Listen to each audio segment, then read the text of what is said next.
Residency ஓட்டலில் cake mixing திருவிழா. Scotland நாட்டின் வீரர்கள் போன்று உடையணிந்து பிரம்மாண்ட பேரலில் வந்த ஒயின், விஸ்கி, ரம், பிராந்தி கலவை.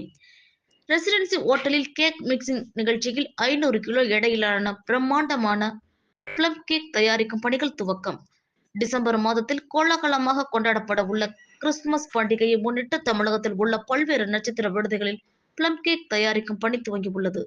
இதன் ஒரு பகுதியாக கோவை அவிநாசி சாலையில் உள்ள ரெசிடென்சி ஓட்டலில் கிறிஸ்துமஸ் மற்றும் புத்தாண்டை வரவேற்கும் விதமாக கேக் மிக்சிங் திருவிழா நடைபெற்றது. இதில் கேக் தயாரிக்க 500 கிலோ எடையிலான முந்திரி, உலர் திராட்சை, அத்திப்பழம், பாதாம், வால்நட் உள்ளிட்ட 20 வகையான உலர் பழங்கள் மற்றும் ஒயின் உள்ளிட்ட பல ரசங்களை ஊற்றி கலக்கும் கேக் மிக்சிங் நிகழ்ச்சி நடைபெற்றது.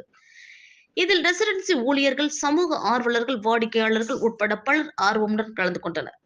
இது குறித்து ரெசிடென்சி ஓட்டலின் செயல் இயக்குனர் சார்லஸ் பேபியன் மற்றும் தலைமை சமையல் கலை வல்லுநர் முகமது ஷமீம் ஆகியோர் கூறுகையில், ஒவ்வொரு ஆண்டும் இந்த நிகழ்ச்சியை குடும்ப விழாவாக கொண்டாடுவதாகவும், இந்த ஆண்டு 500 கிலோ கேக் தயாரிப்பதற்கான உலர் பழங்கள் கலவைகள் பணிகளை அனைவரும் இணைந்து செய்து மகிழ்ச்சியை வெளிப்படுத்தியதாக தெரிவித்தனர்.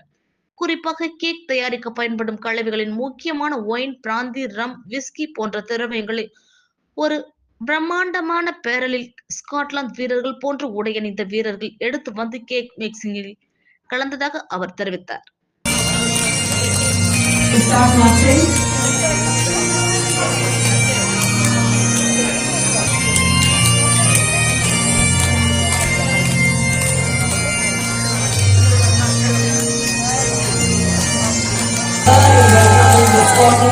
Boys who are marching.